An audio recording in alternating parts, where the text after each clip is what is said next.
Hello everyone, myself Rajnish Kumar. बच्चों, आज हम क्लास 9 का साइंस का जो चैप्टर नंबर 4 है, दैट इज एटॉमिक स्ट्रक्चर, ये स्टार्ट कर रहे हैं। ठीक है, तो इससे पिछले वीडियोस में हमने chapter number 3 that is atoms and molecules वो कंप्लीट किया था। ठीक है, और उसी चैप्टर में हमने स्टार्टिंग में डाल्टन की एटॉमिक थ्योरी पढ़ी थी। तो क्योंकि यहाँ पे एटम के स्ट्रक्चर से रिलेटेड है चैप्टर, तो एक बार हम उसको ब्रीफ एक बार फिर से हम क्या करेंगे, रिवाइज कर लेंगे। ठीक है, और उसके बाद हम देखेंगे कि जो एटम है उसके अंदर क्या क्या चीजें और मौजूद होती है। ठीक है, एटम जो होता है किस चीज का बना होता है, बनावट कैसी है, संरचना कैसी है, कौन कौन से एक्सपेरिमेंट्स किए गए हैं जिससे कि हमको एटम के स्ट्रक्चर के बारे में डिटेल में पता चला। ठीक है, तो डाल्टन के इरा तक किसी ने भी कोई एक्सपेरिमेंट नहीं किया था। डाल्टन ने जो थ्योरी दी थी अपनी, जॉन डाल्टन ने, वो प्योरली इंट्यूशन, थॉट पे आधारित थी। समझ में आ गया, इसने कोई भी एक्सपेरिमेंट नहीं किए थे। और बाद में डाल्टन ने जो भी एटम के बारे में जो भी उसकी अवधारणा थी, पोस्टुलेट्स मतलब अजम्पशन ही होते हैं, इनमें से कुछ तो सही निकले और कुछ बाद में एक्सपेरिमेंट्स के ऑब्जर्वेशंस जो थे, फाइंडिंग्स थी, उनके आधार पे कुछ क्या है गलत भी निकले। ठीक है, तो धीरे धीरे फिर क्या, एटम का जो स्ट्रक्चर है धीरे धीरे रिवील होने लगा, उसमें अलग अलग मॉडिफिकेशंस होने लगे, सुधार होने लगे, और अलग अलग स्टेजेस में ये डेवलपमेंट हुए। करीब इसमें ऑलमोस्ट 80 से 100 सालों का समय लगा। और आज का जो मॉडर्न एटॉमिक स्ट्रक्चर है उसमें हमको 4-5 थ्योरीज अलग अलग देखनी पड़ेंगी। तो स्टार्टिंग हम करते हैं डाल्टन की एटॉमिक थ्योरी से। तो चलिए हम चलते हैं अपने टॉपिक की ओर। चैप्टर का नाम है एटॉमिक स्ट्रक्चर। ठीक है, एटम की संरचना। तो सबसे पहले ब्रीफ एक बार और रिवाइज कर लेते हैं, हम ऑलरेडी कर चुके हैं डाल्टन की एटॉमिक थ्योरी। तो क्या है ये? तो following are the postulates given by Dalton regarding the structure of atom. Atom के स्ट्रक्चर के बारे में डाल्टन की क्या अवधारणा थी, क्या उसने कहा कि एटम कैसा होता है। ठीक है, तो चलिए फॉलोइंग आर द पोस्टुलेट्स। सबसे पहले उसने क्या बताया था, जो भी मैटर हम अपने चारों ओर देखते हैं, the entire matter it is made up of very tiny small invisible particles. अदृश्य बहुत छोटे छोटे कण हैं, इन्हीं कणों को हम क्या बोलते हैं, एटम्स कहते हैं। हिंदी में इन्हीं को बोलते हैं परमाणु। समझ में आ गया बच्चों? डाल्टन से बहुत पहले, लगभग 2500 साल पहले, हमारे एक ऋषि थे, महर्षि कनाड, उन्होंने भी ये अवधारणा प्रस्तुत कर दी थी, बट वो संस्कृत भाषा में है, जटिल संस्कृत भाषा में है, तो उसको इतनी ज्यादा मान्यता नहीं मिली। अदरवाइज क्या है, महर्षि कनाड जो है वो एटॉमिक थ्योरी के जनक कहे जा सकते हैं। ठीक है कि नहीं कहा? तो महर्षि कनाड ने सर्वप्रथम एटम के बारे में, परमाणु के बारे में अपनी अवधारणा दे दी थी, जो काफी हद तक डाल्टन की थ्योरी से मैच होती है। लेकिन मॉडर्न साइंटिफिक वर्ल्ड जो है वो डाल्टन को ही एटॉमिक थ्योरी का जनक कहता है।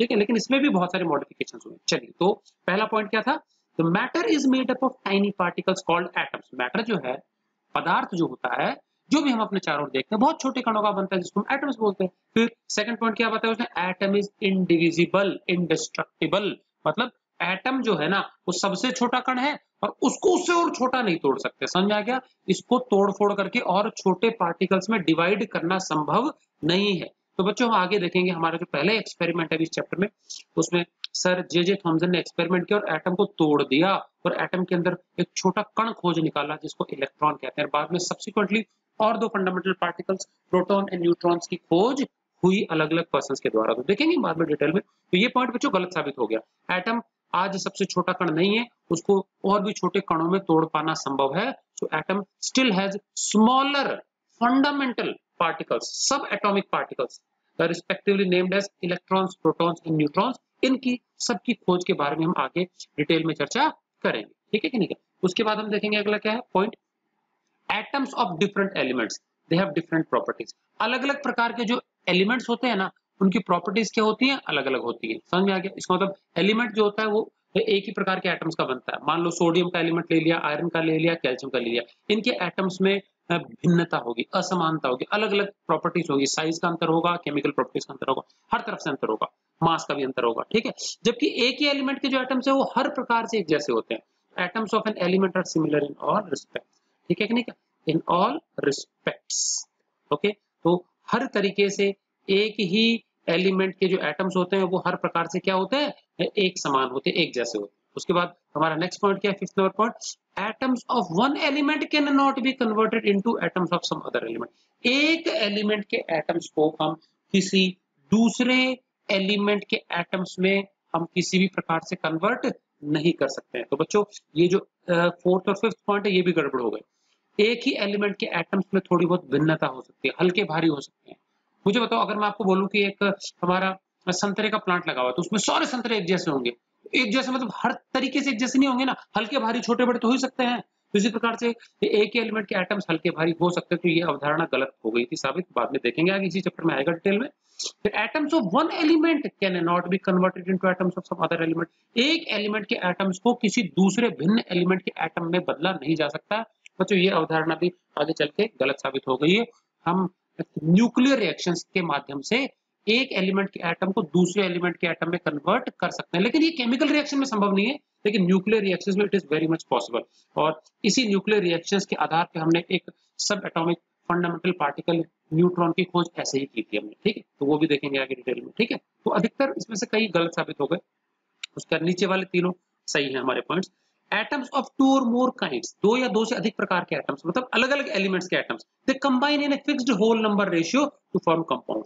तो वो फिक्स्ड संपूर्ण संख्या में होल नंबर रेशियो में कंबाइन होते हैं, फिक्स रेशियो में कंपाउंड बनाते हैं। जैसे कार्बन डाइऑक्साइड है, तो कार्बन डाइऑक्साइड में कार्बन का एक एटम और ऑक्सीजन के दो एटम्स आपस में कंबाइन होंगे, तो ये 1:2 का रेशियो हो गया, ठीक है कि नहीं। तो साबुत साबुत एटम पार्टिसिपेट करते हैं कंपाउंड फॉर्मेशन में, उनके टुकड़े, फ्रैक्शंस, आधा पौना सवाया ये सब नहीं हो सकता। समझ में आ गया। तो ये जो हमारा पॉइंट है ये लगभग सेकंड पॉइंट के जैसे ही, जैसे एटम को तोड़ नहीं सकते, तो यहाँ पे भी पूर्ण संख्या जो होती है एटम्स की होल नंबर्स में कंबाइन होंगे और फिक्स रेशियो में कंपाउंड बनाने के लिए। वाटर है, H2O बनता है, तो हाइड्रोजन के दो atoms will always combine with one atom of oxygen to form H2O। समझिए, रेशियो फिक्स रहने वाला एटम्स और सिंपल होल नंबर रेशियो होता है, इसमें डेसिमल्स फ्रैक्शंस नहीं आएंगे। उसके बाद atoms can neither be created nor be destroyed in chemical reaction.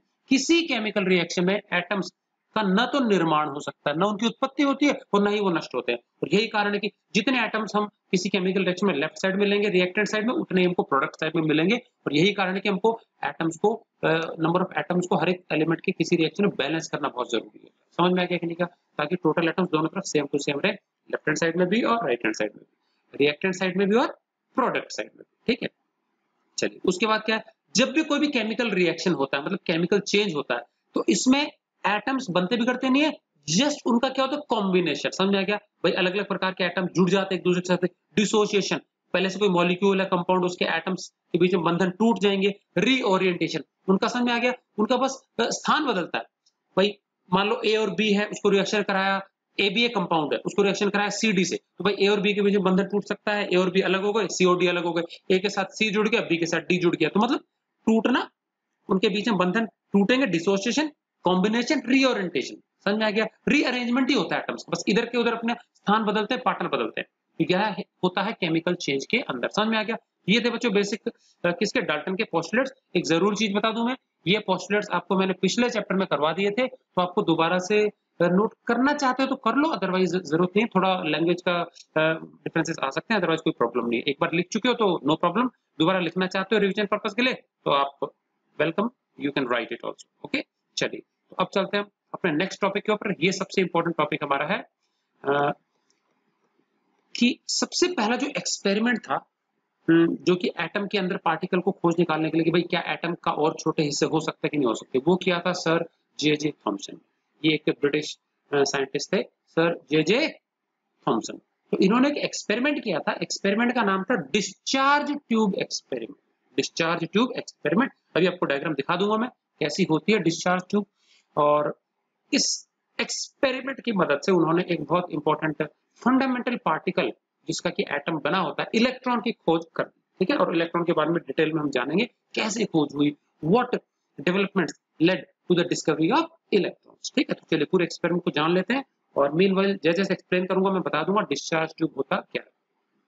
तो बच्चों डिस्चार्ज ट्यूब क्या होती है, एक कांच की ट्यूब है, दोनों तरफ से सील होती है, बंद होती है, बीच में एक छोटा सा उसके और पाइप फिट होता है जो कि वैक्यूम ट्यूब से जुड़ा होता है, वैक्यूम पंप से जुड़ा होता है, ठीक है। अंदर से इसमें एक फ्लोरेसेंट मटेरियल की कोटिंग होती है, बाहर से तो ट्रांसपेरेंट कांच है, अंदर से इसके एक फ्लोरेसेंट मटेरियल की कोटिंग होता है। अभी फ्लोरेसेंट मटेरियल क्या होता है, फ्लोरेसेंट मटेरियल एक ऐसा पदार्थ होता है जिसको हम कांच पे किसी सब्सटेंस पे शीट पे कोट कर दें और उससे जब भी हाई एनर्जी पार्टिकल्स टकराते हैं तो चमक उत्पन्न करता है। हमारे जो एलईडी बल्ब होते हैं देखा होगा, वो एलईडी में या ट्यूबलाइट्स में देखा होगा, हमारे जो ट्यूबलाइट का जो कांच की ट्यूब होती है उसके अंदर भी ऐसी मटेरियल की कोटिंग आती है। तो नॉर्मली जैसे बल्ब होता है ना हमारा बल्ब, तो बल्ब का जो ग्लास का जो बल्ब होता है वो ट्रांसपेरेंट होता है, अंदर उसके फिलामेंट हमको दिखाई देता है, लेकिन एलईडी में अंदर क्या है हमको दिखता नहीं है, ट्यूबलाइट के अंदर क्या हमको दिखता नहीं है, तो it is because of that particular fluorescent coating. तो जो डिस्चार्ज ट्यूब होती है उसके अंदर भी ऐसी फ्लोरेसेंट कोटिंग की जाती है चमकदार मेटल की। जैसे उस पर हाई एनर्जी कण टकराते हैं, इट प्रोड्यूसेस अ ग्लो।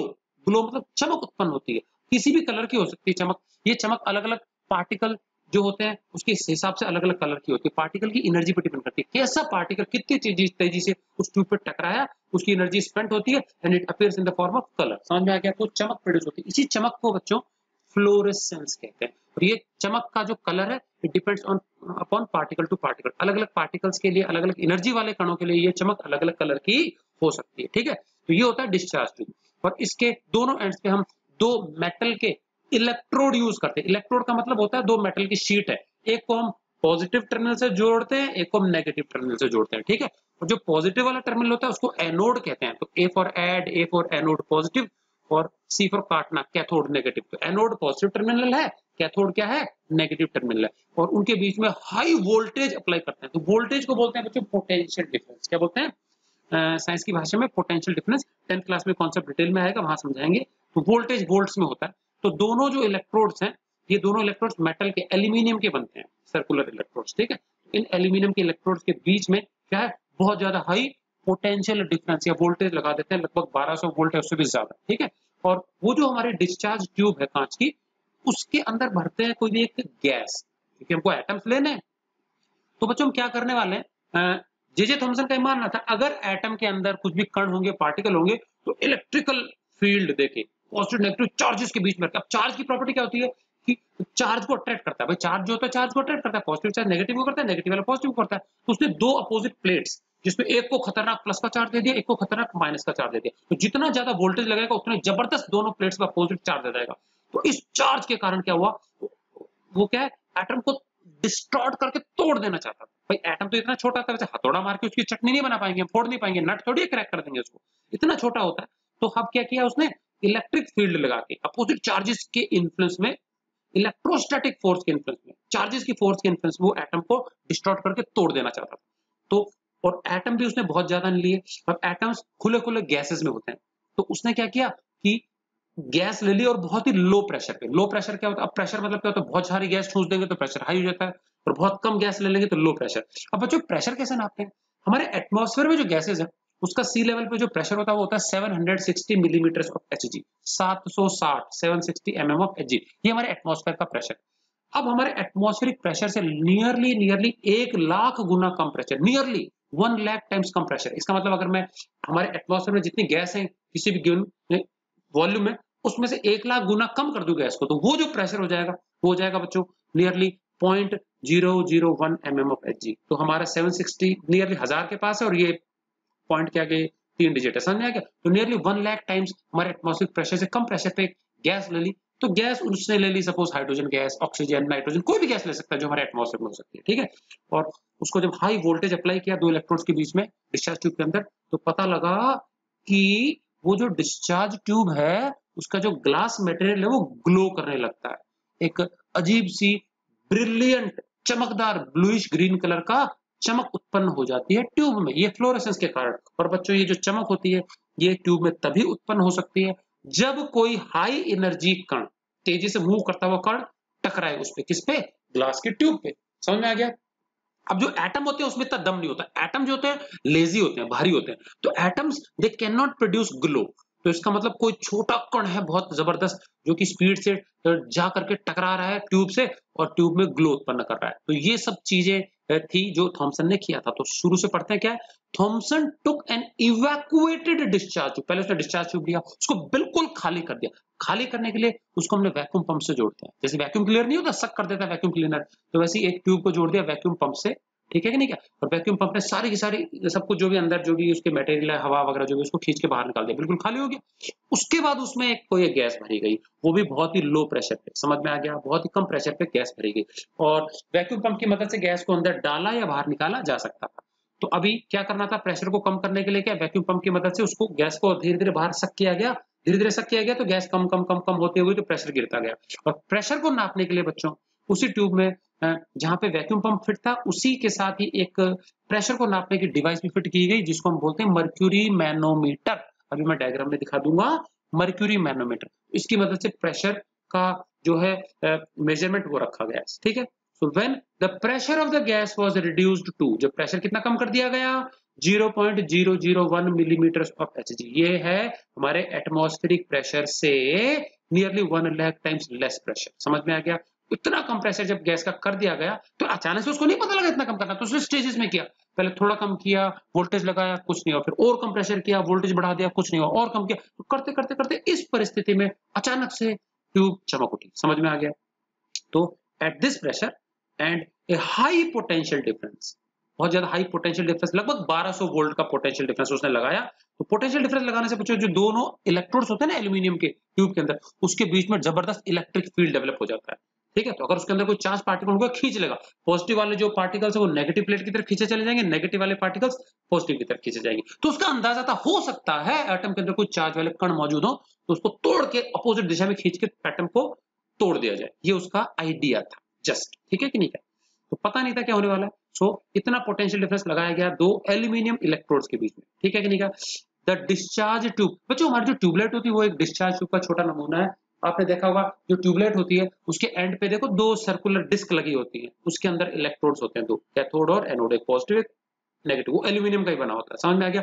बीच में गैस भरी होती है और कोई फिलामेंट नहीं होता, और वो गैस और जो कांच की ट्यूब है उसके ऊपर फ्लोरेसेंट कोटिंग होती है। ये नॉर्मली जिंक सल्फाइड या कैल्शियम सल्फाइड होता है, ठीक है कि नहीं। चलिए अभी तो क्या हुआ बताओ, जब दोनों एल्यूमिनियम इलेक्ट्रोड के बीच में हाई पोटेंशियल डिफरेंस वोल्टेज लगभग 1200 वोल्ट का लगाया, तो ये हाई वोल्टेज जनरेटर यूज करते हैं इसमें, या इंडक्शन कॉइल यूज करते हैं, दो डिवाइसेस है, हाई वोल्टेज जनरेटर या फिर इंडक्शन कॉइल। तो क्या हुआ डिस्चार्ज ट्यूब में, it produced a brilliant bluish green glow, चमक उत्पन्न हो गई ब्लू ग्रीन कलर की, ड्यू टू फ्लोरेसेंस। और ये जो चमक उत्पन्न होती है फ्लोरेसेंस के कारण होती है, क्योंकि फ्लोरेसेंट मेटल की कोटिंग की गई है ट्यूब के ऊपर, ठीक है, ग्लास ट्यूब के ऊपर। इट वाज फाउंड दैट, तो पता ये लगा कि ये फ्लोरेसेंस उत्पन्न हो रही है, तो इसका मतलब पक्का कुछ ना कुछ ग्लास ट्यूब से टकरा रहा है। समझ में आ गया? तो it was found that the fluorescence, की फ्लोरेसेंस तभी उत्पन्न हो सकती है जब कुछ कण है जो दिख तो नहीं रहे लेकिन ग्लास ट्यूब से टकरा रहे हैं। It was found that the fluorescence, चमक जो है, फ्लोरेसेंस मतलब जो ग्लो है, it was due to some invisible particles, कुछ अदृश्य कण पक्का उत्पन्न हो रहे हैं ग्लास ट्यूब में, हाई एनर्जी कण colliding the walls of the discharge tube, जो कि टक्कर मार रहे हैं डिस्चार्ज ट्यूब की वॉल को, और उसकी टक्कर के उपरांत उनकी जो काइनेटिक एनर्जी है वो लूज हो रही है, at that energy is lost and it appears in the form of light energy, चमक के रूप में वही उत्पन्न हो रही है। समझ में आ गया?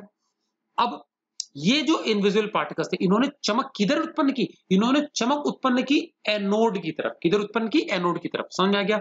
और ये जो थी ये कैथोड से ट्रेवल करके एनोड की तरफ चली जा रही थी। समझ में आ गया? तो since these invisible particles so produce, क्योंकि एनोड जो वाला हिस्सा था उस तरफ ज्यादा ग्लो उत्पन्न हो रहा था, तो उन्होंने समझ लिया कि कैथोड की तरफ से निकल रही है और ये एनोड की तरफ ट्रेवल कर रही है, क्योंकि ग्लो उस तरफ ज्यादा था, ठीक है। तो since these invisible particles so produce travelled from, किधर से किधर ट्रेवल कर रहे थे, कैथोड, कैथोड होता है नेगेटिव टर्मिनल, टू एनोड मतलब पॉजिटिव टर्मिनल, तो नेगेटिव से एनोड पॉजिटिव की तरफ जा रहे थे, तो इसका मतलब उनका जो उत्पत्ति हुई वो नेगेटिव की तरफ से हुई, नेगेटिव से निकले, यहां से तो उनका उद्गम स्थल है, और किधर की ओर ट्रेवल कर रहे थे, एनोड। तो क्योंकि वो निकले कैथोड से, इनको नाम दे दिया गया कैथोड रे, जहां से निकलता है। समझा? जैसे गंगा निकलती है, जिस ग्लेशियर से उसको गंगोत्री नाम दे दिया गया, इसी प्रकार से कैथोड से निकलने वाले जो पार्टिकल्स है, रेस, अदृश्य किरणें, इनमें कण थे, इनको क्या कह दिया गया, cathode rays, because they were ejected out from cathode and they were travelling towards anode. तो कैथोड होता है नेगेटिव टर्मिनल, एनोड होता है पॉजिटिव टर्मिनल। क्लियर? चलिए अब बाद में पता है क्या है, इसे डिस्चार्ज ट्यूब में मॉडिफिकेशन किया गया। समझ में आ गया? जो एनोड था ना, एनोड, उस एनोड में छेद कर दिया गया, और उस छेद के बाद में जो ग्लास ट्यूब है उसमें भी छेद कर दिया गया एनोड वाली साइड में, ठीक है। और छेद करने का एक कांच की नली फिट कर दी गई और उसमें दो छोटी छोटी प्लेट्स लगा दी, पॉजिटिव और नेगेटिव प्लेट्स। वो ये देखना चाहते थे कि अगर इसको इलेक्ट्रिक फील्ड के बीच में से गुजर जाए। अभी इलेक्ट्रिक फील्ड क्या होता है बच्चों?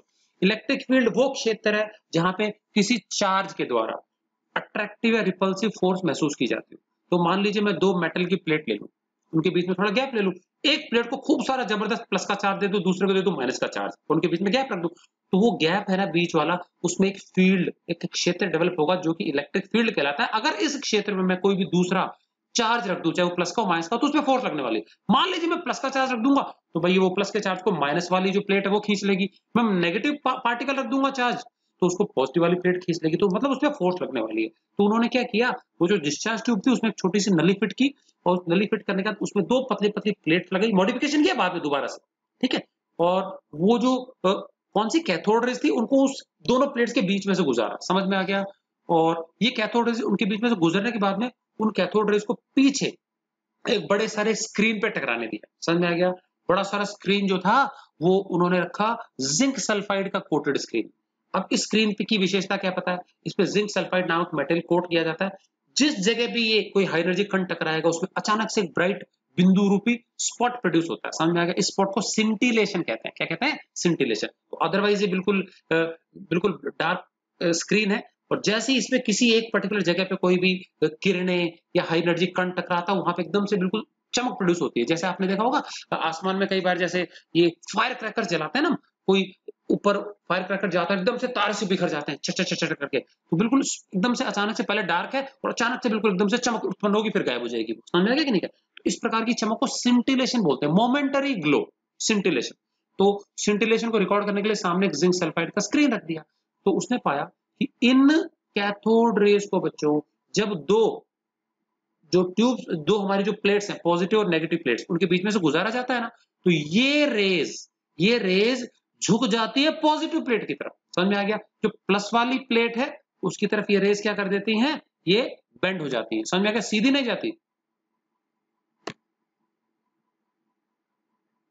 ये पॉजिटिव प्लेट की तरफ क्या होती है, ये बेंड हो जाती है, सीधी नहीं ट्रेवल करती है। और क्योंकि ये रेज पॉजिटिव प्लेट की तरफ झुक गई, समझ में आ गया? तो इसका मतलब पॉजिटिव प्लेट ने इनको खींच लिया, और पॉजिटिव प्लेट ने इनको खींचा, इसका मतलब है उनके अंदर उल्टा चार्ज वाला कण होना चाहिए। तो पता ये लगा कि these rays they consist of some negatively charge particles. समझ में आ गया? अब बच्चों उस समय जो इलेक्ट्रिसिटी थी उसको इलेक्ट्रा कहा जाता था, इलेक्ट्रा कहा जाता था। समझ में आ गया कि नहीं? क्या? और यहाँ पे उन्होंने एक नेगेटिवली चार्ज कण खोज लिया, और इस नेगेटिवली चार्ज कण को बाद में नाम दिया गया इलेक्ट्रॉन, जे थॉमसन के द्वारा। क्या नाम दिया गया इन्होंने? इलेक्ट्रॉन। तो इलेक्ट्रॉन मतलब होता है इलेक्ट्रिसिटी का टुकड़ा। समझ में आ गया? चार्ज का टुकड़ा, इलेक्ट्रॉन। क्लियर?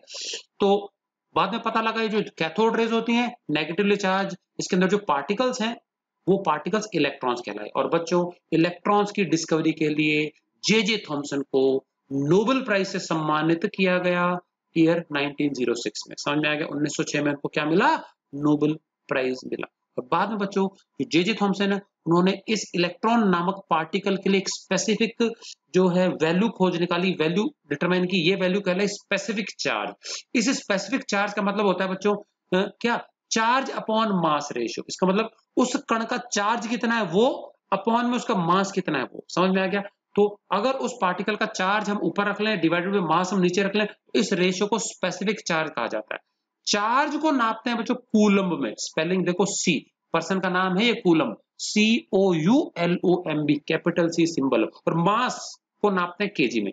तो जे थॉमसन ने उस इलेक्ट्रॉन नामक पार्टिकल का स्पेसिफिक चार्ज भी खोज निकाला। और स्पेसिफिक चार्ज होता है चार्ज अपॉन मास रेशियो। इसका अर्थ हो गया कि अगर हम 1 केजी इलेक्ट्रॉन्स ले लें तो उसका कुल चार्ज कितना होगा कूलम में, वो निकाल लिया। और वो वैल्यू कितनी आई बच्चों? बहुत बड़ी वैल्यू आई, 1.76 इंटू 10⁻11 कूलम पर केजी। मतलब अगर 1 केजी इलेक्ट्रॉन एक थैली में ले लें तो उस 1 केजी इलेक्ट्रॉन्स का टोटल चार्ज होगा 1.76 इंटू 10⁻11। ये बहुत भयंकर जबरदस्त चार्ज है। समझ में आ गया कि नहीं? क्या बच्चों, एक बार जब बिजली चमकती है ना, लाइटनिंग होती है, तो उस एक लाइटनिंग में धरती के अंदर नियरली 1 कूलम चार्ज जमा हो जाता है आसमान में से नीचे। तो 1 कूलम चार्ज बहुत जबरदस्त चार्ज होता है। समझ में आ गया कि नहीं? क्या तो ये तो देखो 1.76 और 10⁻11 मतलब 1 के आगे 76 और कम से कम 9 जीरो और लगेंगे। इतना जबरदस्त चार्ज है, तो ये बहुत बहुत ज्यादा चार्ज है। ठीक है कि नहीं? क्या तो देख लेते हैं क्या। तो थर्ड पॉइंट हम पढ़ रहे थे, it was found that fluorescence जो थी वो किस कारण थी? इनविजिबल पार्टिकल्स के कारण थी, जो कि क्या डिस्चार्ज ट्यूब की वॉल से टकरा रहे थे। Since these invisible particles so produced traveled from cathode to anode, they were called cathode rays। क्योंकि ये जो अदृश्य कण थे ये कैथोड पे उत्पन्न हो रहे थे और कैथोड से ट्रेवल करके एनोड की तरफ जा रहे थे, तो ये नाम दिया गया कैथोड रेज। अब मुझे बताओ बच्चों कि उसने ग्लास ट्यूब में क्या लिया? गैस ली कोई, जैसे हाइड्रोजन या कोई गैस ली, और गैस बनी होती है एटम्स की, एटम्स और मॉलिक्यूल्स। भाई मॉलिक्यूल भी एटम के बने हैं, तो इसका मतलब एटम्स लिए। और बाद में एटम्स लिया और पता नहीं उसने हाई वोल्टेज लगाया, लो प्रेशर दिया, तो पता लगा उसमें वो नेगेटिवली चार्ज कण बन गए, इलेक्ट्रॉन रूपी कण बन गए। समझ में आ गया? तो मुझे बताओ, ये उसने खाली ट्यूब ली थी, खाली ट्यूब में एटम लिए और बाद में पता नहीं कहां से उसमें नेगेटिवली चार्ज कण आ गए। तो निष्कर्ष ये निकला कि वो इलेक्ट्रॉन जो है they must come from atoms only. Atom के अंदर से ही निकले होंगे, बाहर से कैसे निकले होंगे? ये बिल्कुल वैसा ही है बच्चों, जैसे मैं आपको एक खाली डब्बा दे दूं, बॉक्स। सिंपल सा एग्जांपल, एब्सर्ड है बट सिंपल सा एग्जांपल है। एक खाली डब्बा कार्टून दे दूं, उस कार्टून में आपको बहुत सारे चूहे डाल दूं, बहुत सारे चूहे डाल दिए, बिल्कुल खाली है, खाली मन में चूहे डाले और फिर कुछ हिलाया, जोर से छूमंतर किया, हिलाया डुलाया, ये एक्सपेरिमेंट है हमारा, ठीक है। और हिलाया डुलाया तो बाद में पता लगा उसके अंदर से कॉकरोच निकल रहे हैं हमारे, ठीक है, कॉकरोच निकल रहे हैं। तो इसका मतलब क्या हुआ बच्चों? कॉकरोच कहां से निकले होंगे? पहले हमने चूहे डाले, हिलाया डुलाया और बाद में हमारे कॉकरोच निकले, तो उसका मतलब कॉकरोच चूहों के अंदर से ही निकले होंगे। एग्जाम्पल है जस्ट, समझ में आ गया कि नहीं?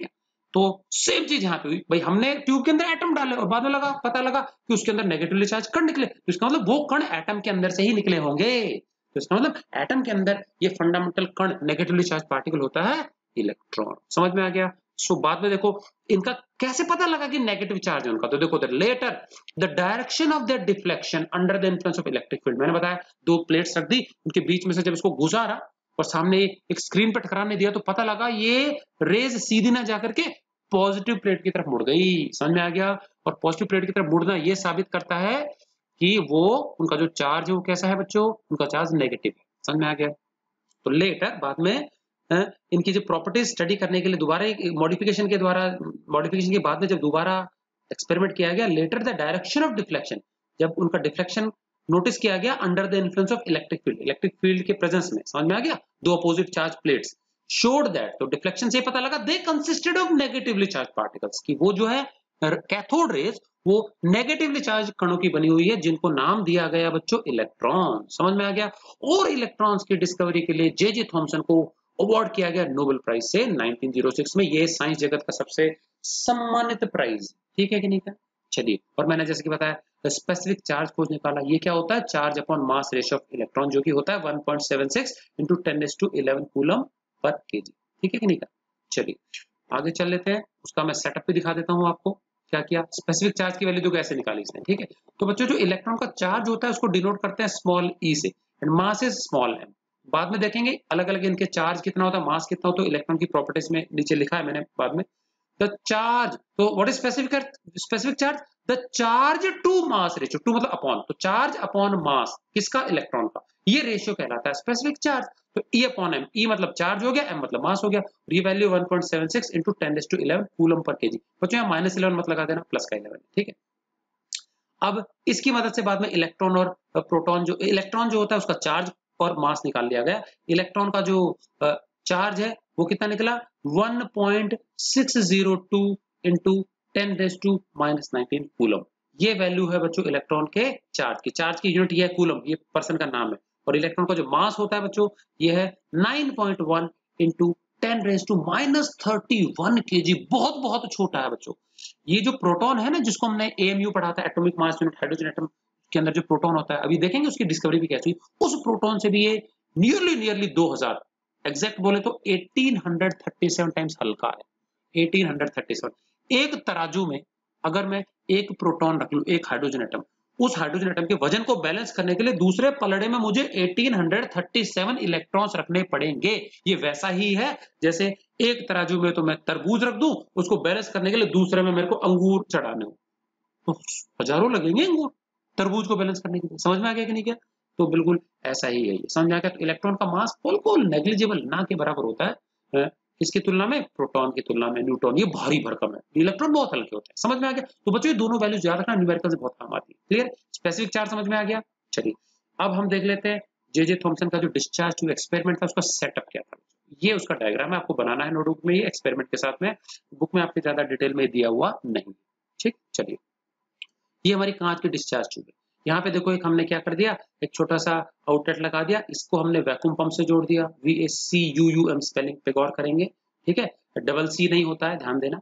और यहीं पे हमने फिर इसमें एक और ट्यूब को अलग करके यहाँ पे इसके एक और पार्ट करके हमने यही से क्या है, इसमें एक मर्क्यूरी मैनोमीटर पे लगा दिया, जो कि क्या प्रेशर को नापने के लिए होता है। तो इसमें से गैस कम ज्यादा की जा सकती है, प्रेशर नाप सकते हैं। ये दो हमारे इलेक्ट्रोड्स है। जो नेगेटिव इलेक्ट्रोड है माइनस वाला वो कैथोड है, जो प्लस इलेक्ट्रोड है वो एनोड है, और ये है एल्यूमिनियम के इलेक्ट्रोड। ये हमारी डिस्चार्ज ट्यूब हो गई। हाई वोल्टेज लगाया हमने, हाई वोल्टेज जनरेटर या फिर इंडक्शन कॉइल की मदद से। तो पता लगा अंदर जो गैस भरी है, gas at a very low pressure, air भर सकते हैं, कोई एक सिंगल गैस भी ले सकते हैं। तो पता लगा कुछ इनविजिबल करंट प्रोड्यूस हुए। बाद में पता लगा कि ये क्या है, नेगेटिवली चार्ज पार्टिकल के, तो माइनस माइनस माइनस दिखा दिया। बाद में पता चला कि इलेक्ट्रॉन्स नाम दिया गया इनको। और ये जब इधर टकराए तो मैंने बताया जो एनोड है उसके आसपास के रीजन में ब्लूइश ग्रीन कलर का ग्लो उत्पन्न कर दिया इन्होंने। क्या कर दिया, ग्लो। तो क्योंकि इस रीजन में ग्लो उत्पन्न हो रहा है तो पता लगा कि इधर से निकल करके इधर आ रहे हैं करंट। समझ में आ गया। तो क्योंकि कैथोड से निकले, कैथोड रेज एनोड की तरफ ट्रेवल कर रहे थे। समझ में आ गया कि नहीं, क्या नेगेटिव करंट। अब बाद में क्या किया बच्चों, यहाँ पे छेद कर दिए कुछ गोल गोल इस प्लेट में छेद कर दिए, तो कण आए और सीधे से पार निकल गए। पार निकल गए तो ये ट्यूब में आ गए। फिर इस ट्यूब में भी छेद कर दिया हमने, और इस ट्यूब में एक और कांच की नली जोड़ दी, ऐसे करके नली को आगे से सील कर दिया। समझ में आ गया। और इस कांच की नली में आगे हमने दो प्लेट्स लगा दी। ऊपर की तरफ लगा दी हमने पॉजिटिव प्लेट, नीचे की तरफ लगा दी हमने नेगेटिव प्लेट। और फिर जब ये कैथोड रेज आई, इस एनोड के अंदर से, छेद के अंदर से घुस करके उस कांच की ट्यूब में प्रवेश किया, और उस इलेक्ट्रिक फील्ड के बीच में से जब रेज गुजरी ना, और बाद में आगे कांच की प्लेट लगा दी हमने, तो कांच को भेद करके आर पार जा सकते हैं। इनकी पेनिट्रेशन पावर जबरदस्त है। समझ आ गया।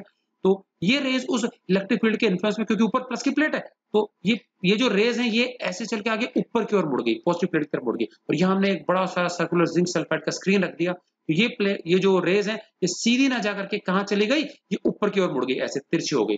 इसका मतलब पॉजिटिव प्लेट ने इनको खींच लिया अपनी ओर। इससे पता लगा बच्चों इनका चार्ज कैसा है, नेगेटिव है। समझेगा, उल्टा चार्ज है। तो इससे उनके चार्ज के बारे में पता लगा। और फिर मैंने बताया जे थॉमसन ने स्पेसिफिक चार्ज की वैल्यू निकाली, और बाद में आर ए मिलिकन, ये क्या है, इन्होंने उसका चार्ज और मास अलग अलग निकाल लिया। तो उन्होंने क्या है, आर ए मिलिकन ने जो है इलेक्ट्रॉन का मास खोज निकाला, जो कि आता है 9.1 इंटू 10⁻31 kg। तो जब उन्होंने मास खोज निकाल लिया और स्पेसिफिक चार्ज थॉमसन ने निकाल लिया था, तो E/m पता था हमको, उसमें से m निकाल लिया आर ए मिलिकन साइंटिस्ट ने, और E/m का रेशियो पता है, तो बाद में इलेक्ट्रॉन का चार्ज भी निकल गया, जो कि आता है 1.602 इंटू 10⁻19 कूलम। तो एग्जैक्ट 1.602 है, बट हम उसको शॉर्ट में 1.6 भी लिख सकते हैं। तो यहाँ पे ऊपर हमने 1.60, हाँ पूरा एग्जैक्टली लिखा हुआ है। ठीक, चलिए। तो ये था क्या है, थॉमसन का एक्सपेरिमेंट और इलेक्ट्रॉन की खोज। अब इलेक्ट्रॉन की खोज के बाद बच्चों जे थॉमसन ने एक स्टेप आगे बढ़ के एटम के बारे में अपनी अवधारणा प्रस्तुत की। उसने बताया कि एटम कैसा होता होगा, कैसा होना चाहिए एटम, ठीक है कि नहीं। क्या अब उसको ये लगा कि भाई इलेक्ट्रॉन होते हैं, इलेक्ट्रॉन के अलावा कुछ नहीं होना चाहिए। तो उसने बताया कि एटम कैसा होता है। तो आगे देखेंगे एटम के स्ट्रक्चर के बारे में। उससे पहले देख लेते हैं जो कैथोड रेज है बच्चों, इसकी प्रॉपर्टीज क्या क्या होती है ब्रीफ में। जो कैथोड रेज मिली ना, इसकी प्रॉपर्टीज कई बार पूछ लेते हैं।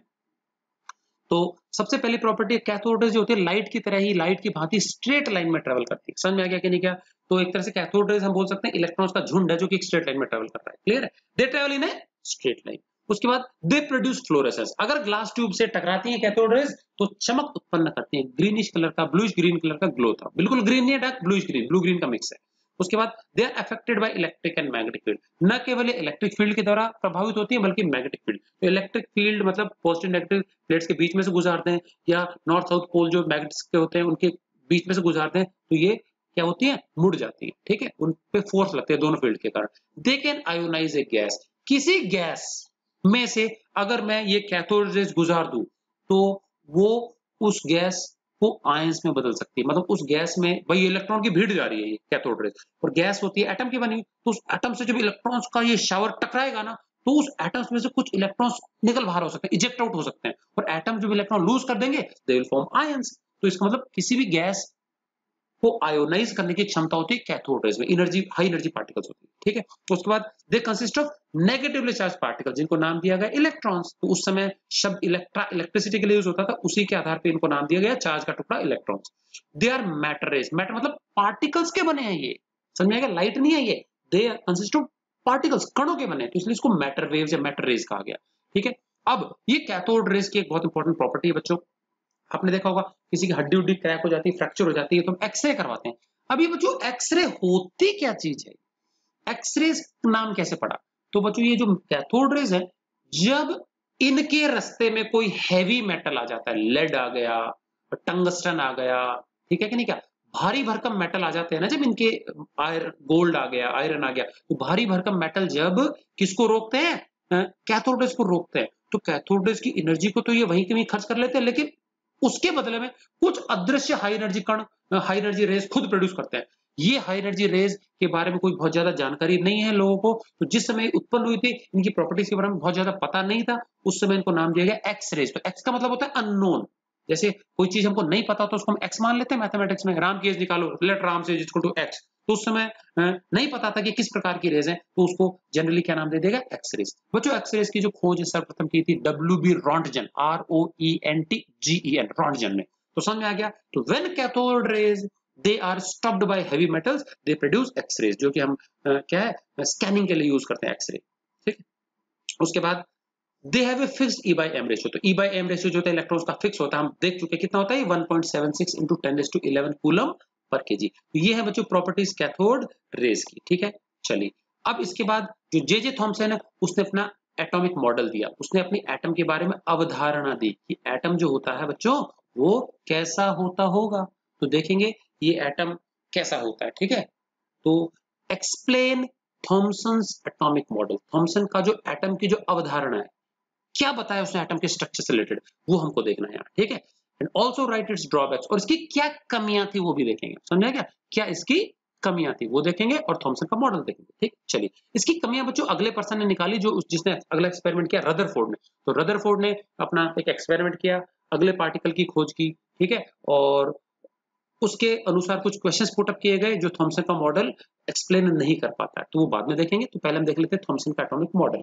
ठीक है बच्चों, इस मॉडल को प्लम पुडिंग मॉडल या वाटरमेलन मॉडल भी कहा जाता है। वाटरमेलन होता है तरबूज, और प्लम पुडिंग, प्लम होते हैं हमारे काजू किशमिश बादाम जो होते हैं ड्राई फ्रूट्स, प्लम्स बोलते हैं उनको, चेरीज। ठीक है, जो हम नॉर्मली पुडिंग वगैरह को सजाने के लिए यूज करते हैं। ठीक है, खीर में डालते हैं, ये हम हलवे में डालते हैं। Pudding is any sweet dish, तो उसको सजाने के लिए जो भी चीजें उसमें डालते हैं, चेरीज वगैरह, आइसक्रीम के ऊपर डालते हैं हम, ये प्लम्स वगैरह डाल देते हैं, केक के ऊपर डाल देते हैं, उनको प्लम्स कहा जाता है। ठीक है, ओके चलिए पढ़ लेते हैं पहले मॉडल क्या है।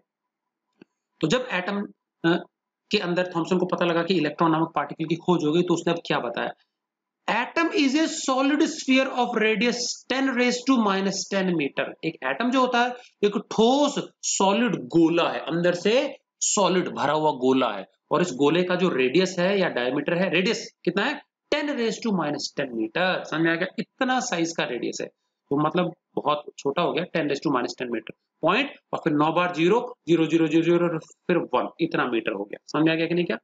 तो बच्चों अगर हम इसको जैसे 1 मीटर में 1000 मिलीमीटर होता है, तो अगर हम इसको आपके समझने वाली भाषा में बता दूं मैं, तो 1 मिलीमीटर के 1 करोड़ टुकड़े कर दो।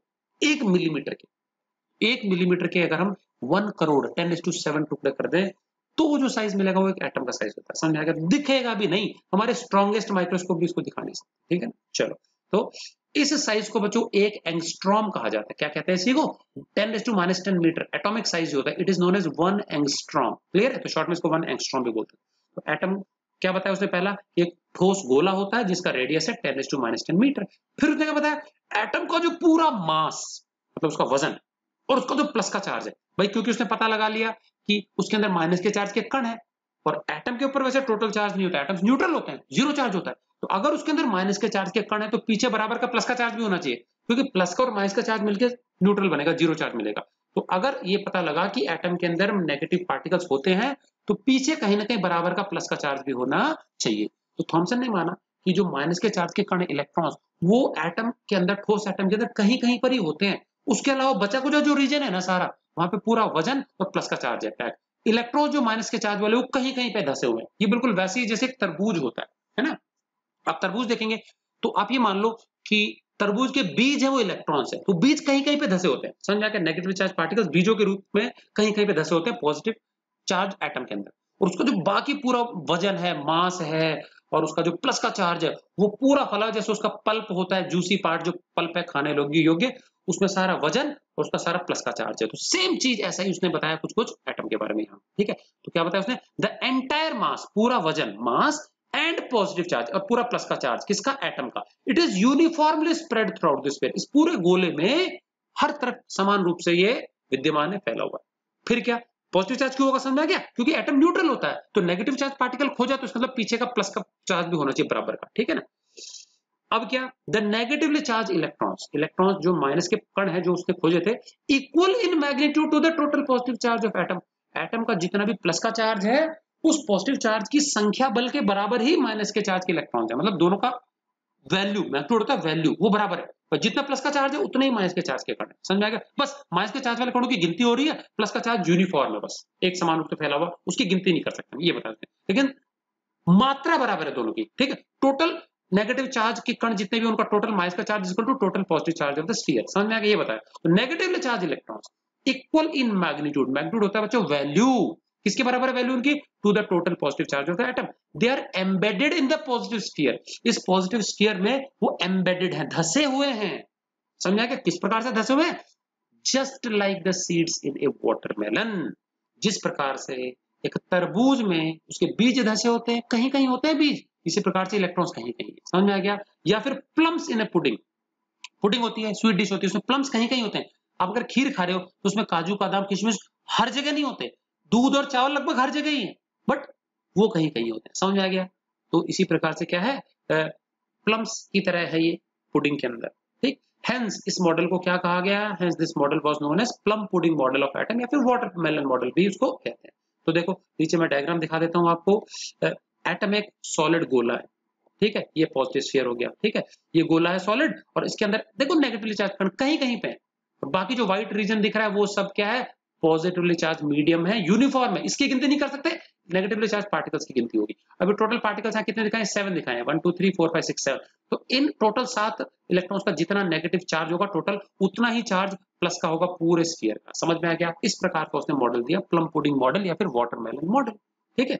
चलिए अब देखते हैं ये जो थॉमसन का मॉडल था इसकी कमियां, वैसे कमियां हमको पढ़नी तो बाद में चाहिए, लेकिन अगर मैं ब्रीफ में बता देता हूँ, ये समझ बच्चों बाद में आएंगे आपको, इसलिए अभी समझ में नहीं आएंगे, जिसमें ब्रीफ में एक्सप्लेन कर रहा हूँ, this will be discussed in detail later on, clear है? चलिए, तो थॉमसन का जो मॉडल है वो क्या है वो देख लेते हैं, और फिर अगला एक्सपेरिमेंट हम क्या अगले वीडियो में करेंगे। तो आज का लास्ट टॉपिक है ये, तो कमियां क्या निकली। तो बच्चों थॉमसन का जो मॉडल है ना, वो रदरफोर्ड का एक बहुत ही इंपॉर्टेंट ऑब्जर्वेशन था, अगला जो एक्सपेरिमेंट किया था उसको ये एक्सप्लेन करने में फेल हो जाता है, तो क्या था, the model failed to explain the large angle deflection of alpha particles by thin metal foils. मैं ब्रीफ में बताता हूँ क्या है इसका कारण, हम अगले एक्सपेरिमेंट में जानेंगे। पतली मेटल की शीट ले लेते, बहुत ही पतली मेटल, गोल्ड या चांदी है, इसकी शीट ले ली, बहुत पतली इसकी फिल्म शीट्स बनाई जा सकती है, एल्यूमिनियम की फॉइल होती है ना, जैसे गोल्ड की, एल्यूमिनियम की, किसी भी मेटल की पतली पतली शीट ले लेते हैं।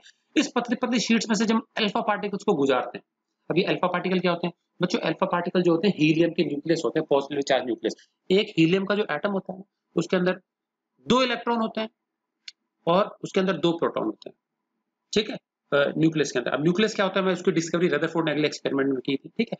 तो हीलियम के न्यूक्लियस को हम बोलते हैं अल्फा पार्टिकल्स, तो इसके डिटेल में आगे देखेंगे, पहले न्यूक्लियस की खोज देख लेंगे, तो ज्यादा डिटेल में जाना। एक पॉजिटिवली चार्ज कण है, बस इतना याद रख लो। अल्फा पार्टिकल क्या होता है, एक पॉजिटिवली चार्ज कण होता है, हीलियम का न्यूक्लियस होता है, और जिसका मास 4 प्रोटॉन के मास के बराबर होता है, या हाइड्रोजन एटम से 4 गुना भारी होता है, समझ में आ गया कि नहीं? का तो ये पॉजिटिवली चार्ज कण होते हैं, और ये रेडियोएक्टिव एलिमेंट से निकलते रहते हैं, जैसे रेडियम हमारा हाई एनर्जी किरणें छोड़ता रहता है, रेडियोएक्टिव एलिमेंट है ये, रेडियम, प्लूटोनियम, पोलोनियम, ठीक है। तो रेडियम से ये कण निकलते रहते हैं, अदृश्य कण, ठीक है, हाई एनर्जी कण, अल्फा पार्टिकल्स, ठीक है। तो अल्फा पार्टिकल्स जो है उसको हमने पतली मेटल फॉइल से जब गुजारते हैं ना, तो वो सीधे नहीं जाते बच्चों, अधिकतर अल्फा पार्टिकल्स टेढ़े मेढ़े हो जाते हैं, कुछ मतलब अधिकतर तो सीधे जाते हैं, लेकिन कुछ अल्फा पार्टिकल्स तितर बितर होकर बिखर जाते हैं, मतलब समझ में आ गया? यहाँ से अल्फा पार्टिकल्स की भीड़ आ रही है, पतली सी फॉइल में से गुजरा, तो कुछ तो सीधे चले गए, लेकिन कुछ अल्फा पार्टिकल्स ऐसे टेढ़े मेढ़े हो जाते हैं, मुड़ जाते हैं।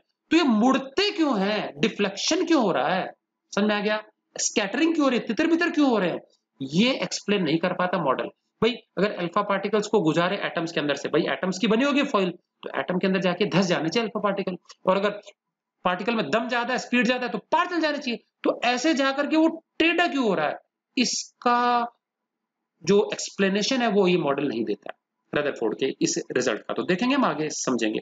और उसके बाद बच्चों, जैसे हर एक इंडिविजुअल होता है ना ह्यूमन बींग्स में, उसका फिंगरप्रिंट अलग होता है, डीएनए अलग होता है, यूनिक होता है, बिल्कुल इसी प्रकार से जो एलिमेंट्स होता है, एलिमेंट्स एक तरह से उनके डीएनए के रूप में हम उसके पहचान के लिए स्पेक्ट्रल लाइंस यूज करते हैं बच्चों। किसी भी एलिमेंट के एटम को जब हम एनर्जी देते हैं, तो एनर्जी देते हैं तो एक्साइट हो जाता है, एक्साइट होता है तो बच्चों एक स्पेशल डिवाइस होती है, इस डिवाइस को बोलते हैं स्पेक्ट्रोस्कोप या स्पेक्ट्रोमीटर। और इस स्पेक्ट्रोमीटर में हमको कुछ कलर्ड और डार्क लाइंस नजर आती है। समझ में आ गया एक्साइटेशन की बात, मतलब समझ में आ गया किसी एलिमेंट का टुकड़ा है, उस टुकड़े को हमने एनर्जी दी, हीट करके दिया, कैसे भी दिया, एनर्जी दिया तो उसने एनर्जी लिया तो पता है जब हम इससे निकलने वाला रेडिएशन है, इसको जब हम देखते हैं स्पेक्ट्रोस्कोप की मदद से, तो स्पेक्ट्रोस्कोप में पता है अदृश्य किरणें भी दिख जाती हैं, अदृश्य रेज जो होती हैं, हीट रेज, वो भी दिख जाती है।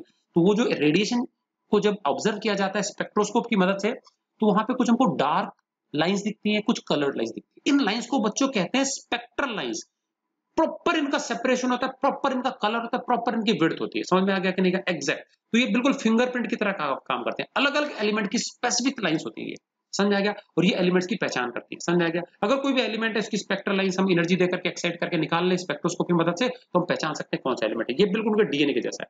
तो ये स्पेक्ट्रल लाइंस कहां से आई, क्या इनका कारण है, उत्पत्ति क्या होती है, कहां से आती, क्यों दिखाई देते हैं हमको स्पेक्ट्रोस्कोप में, इसकी उत्पत्ति का कारण थॉमसन का मॉडल बिल्कुल नहीं बताता है। समझ में आ गया कि नहीं? क्या सो अगला हमारा जो ड्रॉबैक है क्या है? It failed to explain the origin of spectral lines of hydrogen and other elements. Hydrogen का जो हाइड्रोजन एलिमेंट है, जो पहला हमारा एलिमेंट है, और उसके अलावा जो और भी हायर एलिमेंट्स है, उसमें जो स्पेक्ट्रल लाइंस है वो क्यों होती है, कहां से आती है, इसके बारे में कोई वर्णन नहीं करता है थॉमसन का मॉडल। तो ये बच्चों मेजर दो ड्रॉबैक्स हैं थॉमसन के मॉडल के। क्लियर है? तो बच्चों आज की वीडियो के लिए इतना ही। तो आज हमने पढ़ा डाल्टन का पोस्टुलेट्स, जो कि हम पहले भी पढ़ चुके थे, और सबसे पहला जो एक्सपेरिमेंट था हमारा सर जे थॉमसन ने किया इलेक्ट्रॉन की डिस्कवरी, और जिसके कारण उनको नोबेल प्राइज मिला 1906 में। क्लियर है? और इलेक्ट्रॉन से रिलेटेड सारी प्रॉपर्टीज, कैथोड रेज, इलेक्ट्रॉन के चार्ज और मास की वैल्यू याद रख लेंगे। तो ये था बच्चों हमारा थॉमसन का experiment and the discovery of electron. Clear है?